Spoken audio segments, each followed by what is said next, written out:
அனைவருக்கும் வணக்கம். மறுபடியும் உங்கள் பாஸ்கரன். இனிமேல் நான் அப்படி தான் சொல்லுவேன். இனிமேல் நான் வந்து குரூப் அட்மின் இங்கே இருக்கேன்லாம் சொல்ல மாட்டேன். உங்கள் பாஸ்கரன், ஃபிசியோதெரபிஸ்ட்டு. சரிங்களா? நேற்று உண்மையிலே எனக்கு ரொம்ப ரொம்ப சந்தோஷமாக இருந்துச்சு. அந்த சந்தோஷம் எப்படின்னா, ஒரு கல்யாணம் நம்ம ஃபிக்ஸ் பண்ணோம்னா என்ன பண்ணுவாங்கன்னா, ஒரு மாதத்துக்கு 2 மாதத்துக்கு முன்னாடியே நம்ம வேலைகள் வந்து அப்படியே ஸ்லோவாக நடக்கும். அப்புறம் கடைசியில் ஒரு வாரம் 10 நாள் இருக்கும்போது கொஞ்சம் ஸ்பீடாகும். ஒரு வாரம் 5 நாள் இருக்கும்போது பயங்கர ஸ்பீடாகும். அது மாதிரி தான் நம்ம குரூப் அப்படியே ஸ்லோவாக போய்கிட்டு இருந்துச்சு. அப்புறம் பார்த்தீங்கன்னா கடைசி ஒரு 10 நாளில் வந்து ரொம்ப ஃபாஸ்ட்டாக போச்சு.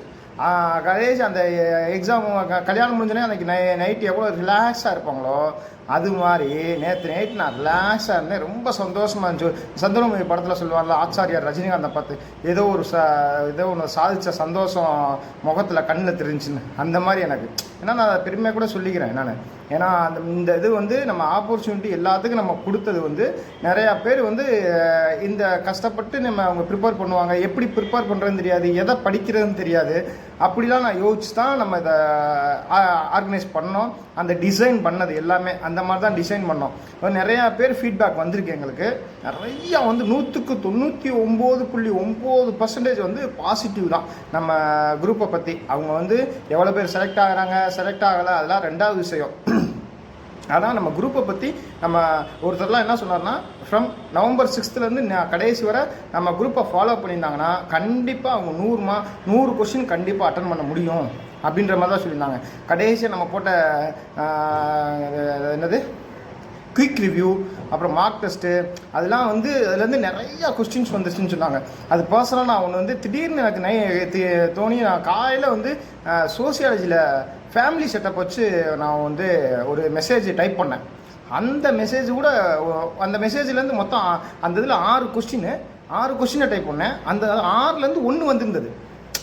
அது எனக்கு கேட்பாங்களா கேட்க மாட்டாங்களான்னு அப்படிலாம் யோசிக்கல. இது முக்கியமான கொஸ்டின் தெரிய வைக்கணும் அப்படின்னு தான் நான் அதை போட்டேன். அது கண்டிப்பாக அதுலேருந்து ஒரு கொஸ்டின் வந்திருந்தது. இந்த மாதிரி நிறையா சொல்லிக்கிட்டே போகலாம். நிறையா வந்திருந்தது. நம்ம ரெடி பண்ண கொஸ்டின்ஸ் எல்லாமே அதில் படித்து நிறையா பேர் நல்லபடியாக வந்தாங்க. இனிமேல் வந்து எதை பற்றி நீங்கள் வந்து கவலைப்படாதீங்க. எழுதிட்டீங்க, முடிஞ்சு போச்சு. அந்த ஆன்சரை போய் செக் பண்ணுறது இதெல்லாம் வைக்காதீங்க. இனிமேல் வந்து என்ன ஆன்சரை போய் செக் பண்ணாலும் உங்களுக்கு வந்து எதாவது தேவைப்பதா ஒன்றும் கிடையாது. அதனால் நீங்கள் ஃப்ரீயாக விடுங்க. ரிசல்ட் வரட்டுமா, இப்போ ஆன்சர் கீ எப்படின்னு ஒரு 10 நாளில் ரிலீஸ் பண்ணுவாங்க, அதை பாருங்கள். அப்போ இது பண்ணிக்கோங்க. இனிமேல் வந்து ஆன்சர் தப்பானாலும் நீங்கள் போய் திருத்த போகிறீங்களா? கிடையாது. நீங்கள் வந்து அதை ரெஃப்ரெஷ் பண்ணிக்கோங்க. அவ்வளோதான், முடிஞ்சு போச்சு. அதை போய் இனிமேல் கஷ்டப்படாதீங்க. நிறையா பேர் இனிமேல் 90 மார்க்கு 95 மார்க்கு கட் ஆஃப் வரும் அப்படின்னு சொல்கிறாங்க. அதெல்லாம் எதுவுமே கேர் பண்ணிக்கிறாதீங்க. ஃப்ரீயாக விடுங்க. அது எவ்வளோ வந்தாலும் என்ன, அந்த 47 பேர் யாரோ ஒருத்தவங்களுக்கு வரப்போகுது. நமக்கு வந்தால் சந்தோஷம், வரலையா ஒன்றுமே கிடையாது. இத்தனை வருஷமாக இந்த வேலையை வச்சு தான் நீங்கள் வந்து ஏர்ன் பண்ணிங்களா? கிடையாது. நம்ம படிப்பை வச்சு ஏர்ன் பண்ணோம். அதே படிப்பை வச்சு திருப்பி ஏர்ன் பண்ண போகிறோம். அவ்வளோதான். அதை பற்றி நீங்கள் மண்டையில் போட்டு குறையாதீங்க. நமக்கு கிடைக்கணுன்னு இருந்தால் கிடைக்கும், கிடைக்கலையா விட்டுருங்க. நம்ம இத்தனை வருஷம் எப்படி சர்வே பண்ணோமோ அதே மாதிரி இனிமேல் இருக்க போகிற வருஷங்களையும் சர்வே பண்ண போகிறோம். சரிங்களா? நேற்று வந்து எனக்கு நிறையா ஃபோன் கால்ஸ் வந்துச்சு, நம்ம கேண்டிடேட்லேருந்து வந்துச்சு. அது போக எங்கள் கவர்மெண்ட் ஃபிசியோதெரபிஸ்ட்டு சீனியர்ஸ் நிறையா இருக்காங்கல்ல, அவங்களே நிறையா பேர் ஃபோன் பண்ணி அப்ரிஷியேட் பண்ணாங்க. உங்களை எல்லாத்தையும் விஷ் பண்ணாங்க. நல்லா பண்ணியிருக்கீங்க, நல்லா நிறையா பேர் நம்ம இதில் வந்து ஜாயின் பண்ணணும் அப்படின்னு நிறையா பேர் உங்களுக்கு வந்து விஷஸ் சொல்ல சொன்னாங்க. அப்புறம் நேற்று வந்து நான் நாகரத்னம் அங்காளம்மாள் காலேஜுக்கு போயிருந்தேன். நிறையா பேர் எனக்கே தெரியல, நான் வந்து நின்றுமே நிறையா பேர் அவங்களே வந்து ஐடென்டிஃபை பண்ணிவிட்டு சார் நல்லா இருக்கீங்களா சார் அப்படின்னு சொல்லிட்டு விஷ் பண்ண வந்தாங்க, பேச வந்தாங்க. நான் யார்ட்டுமே பேசலை. ஏன்னா டைம் வந்து ரொம்ப குயிக்காக ஓடிக்கிட்டு இருக்கு. அவங்க கத்திக்கிட்டே இருக்காங்க. நீங்கள் போயிட்டு வந்து ஃபோனில் கூட பேசுங்க அப்படின்னு சொல்லிட்டு அனுப்பிச்சி விட்டேன். முடிச்சுட்டு என்கிட்ட ஒருத்தவங்களாம் வந்து நான் விஷ் பண்ணுறதுக்காண்டி சாக்லேட் நீட்டுறேன். என்கிட்ட சாக்லேட் வாங்குறது வந்து கேட்டு வந்து அவ்வளோதான், ஒரு 10 ஸ்டெப்பு தான் இருக்கும். என்கிட்ட வாங்குறதுக்கு ஒரு செகண்ட் முன்னாடி அதை க்ளோஸ் பண்ணுறாங்க. நான் திரும்பி பார்க்குறேன், நான் க்ளோஸ் பண்ண போகிறேன் அப்படின்னு சொல்லிட்டு க்ளோஸ் பண்ணுறாங்க. 2 பேர் வர்றாங்க, சாக்லேட் வாங்குறாங்க, அங்கே க்ளோஸ் பண்ணுறாங்க. திருப்பி உள்ளே போய் அவங்க எவ்வளோ தூரம் போராடினாலும் அவங்க வந்து எதுவுமே அவங்க அக்செப்ட் பண்ணல. நான் 1000 தடவை சொல்லிட்டேன், மெசேஜ்லேயும் போட்டேன், வாய்ஸ்ட்டும் போட்டேன். அதுக்கப்புறம் இன்ஸ்ட்ரக்ஷனே படிங்கன்னு சொன்னேன். 1 hour பிஃபோராக போங்க அப்படின்னு சொன்னேன். அவங்கள பார்க்கும்போது எனக்கே கஷ்டமாக இருந்துச்சு. ஒரு 10-15 பேரை உள்ளே விடலை. அதனால நான் டைமை கீப்பப் பண்ணுங்க அப்படின்னு எவ்வளவோ சொன்னேன். அது எனக்கு உண்மையிலே ரொம்ப கஷ்டமாக இருந்துச்சு அவங்க பார்க்கும்போது. அதனால் அவங்களுக்குள்ளே நிற்கவே முடியல, டக்குன்னு கிளம்பிட்டேன். கடைசியாக அவனை சொல்லிக்கிறேன். அது என்னென்னா, இந்த இதுக்காக உழைத்த அனைத்து என் கூட பயணித்த அனைத்து ஃபிசியோதெரபிஸ்ட்டுக்கும் மிக்க நன்றி. Especially Arun sir, Qureshi madam. ஏன்னா அந்த கடைசி அந்த மார்க் டெஸ்ட் இருக்குது பார்த்தீங்களா, அதில் வந்து குரேசி மேடத்தோட ஹெல்ப் வந்து அளப்பரியது. அதெல்லாம் நான் வந்து வார்த்தையால் சொல்ல முடியாது.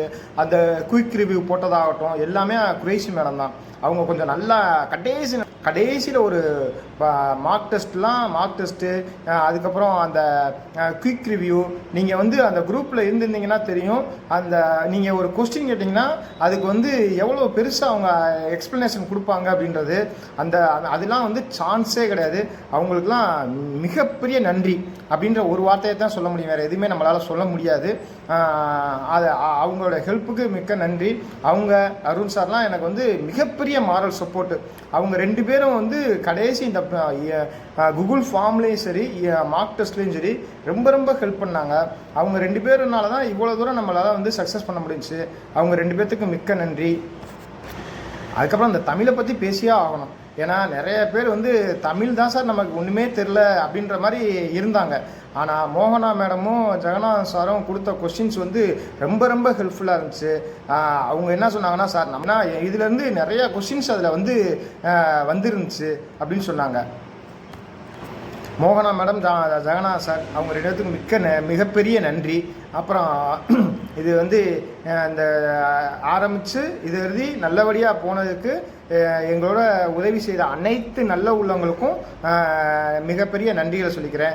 அப்புறம் இந்த குரூப்பில் ஒரு சில நேரங்கள் நான் ஏதாவது ஒரு நேரத்தில் வந்து கொஞ்சம் ஹார்ஸாக ஏதாவது வாய்ஸ் டெக்ஸ்ட் பண்ணியிருக்கேன், வாய்ஸ் மெசேஜ் போட்டுக்கலாம். டெக்ஸ்ட் பண்ணல, நான் வாய்ஸ் வேணால் பண்ணியிருப்பேன். அது வந்து என்னையே அறியாமல் வந்திருந்துருக்கலாம். அது உங்கள் மனசில் ஏதாவது ஹர்ட் ஆகிடுச்சுன்னா அதுக்கு நான் சாரி சொல்லிக்கிறேன். அப்புறம் இன்னொன்று, எனக்கு சப்போஸ் இனிமேல் ஃபோன் பண்ணிங்கன்னா எப்போ வேணால் நைட் 1 மணிக்கு கூட ஃபோன் பண்ணுங்கள்.